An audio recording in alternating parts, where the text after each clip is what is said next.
I think it's criminal. That's insane. Like, what is it in the rest of Canada? It's way too expensive. It makes you think twice if you want to stay here, right? So if you live in Metro Vancouver, you probably already know that the cost of gas is ridiculously expensive. And the reasons why are fairly straightforward, at least on the surface. Oil and gas companies and refineries all want to make a profit. That's factored into the cost. And you also probably know that for every liter of gas that you put into your tank, you're paying about 50 cents in tax. There's a provincial motor fuel tax, BC's carbon tax, a tax that goes to the BC Transportation Finance Authority, a TransLink tax, a federal 10-cent a liter tax, and the GST.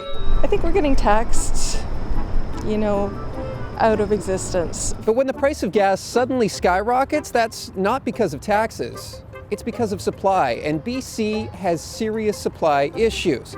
That's because there's only one refinery in Burnaby that serves Metro Vancouver and Vancouver Island. It pumps out about 55,000 barrels a day, and that doesn't come close to meeting the region's fuel demands.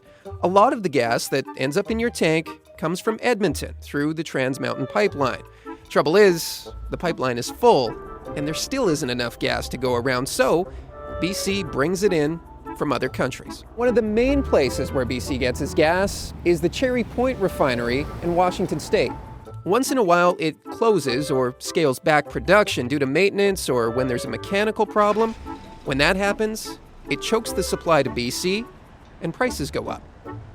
And BC isn't the only place that gets its gas from Washington State. So say there's a refinery in California that goes down from maintenance. California looks to Washington State for gas, and all of a sudden, BC is competing against California to buy Washington State's fuel. And that drives up the cost. And if that happens at a time when demand is already high, like, say, a long weekend, gas gets really expensive. Yeah, it's just continually going up. It's hard to know when to buy, and frustration. Here's another thing that makes you mad. You ever fill up your tank, you're driving home, and just a couple of streets away from where you filled up, you see there's another gas station, and the price is way cheaper? It's the same frickin' gas. Gas stations don't like to talk about why you see those discrepancies in price. But what we do know is this. I got news about gas. It's nasty stuff. You can't store it. Basically 90 days, and it causes all kinds of trouble. So if you got a backlog of it, you got to get rid of it. Say you own a gas station, and there's a sudden spike in gas prices. That means your supplier's paying more for gas, and you'll be paying more for gas too. So now you've got a decision to make. Do you lower your price to stay competitive, or do you pass those added costs along to your customer? There are other factors too. BC's high fuel standards, the Canadian dollar, the list goes on and on, while the cost of gas goes up and up.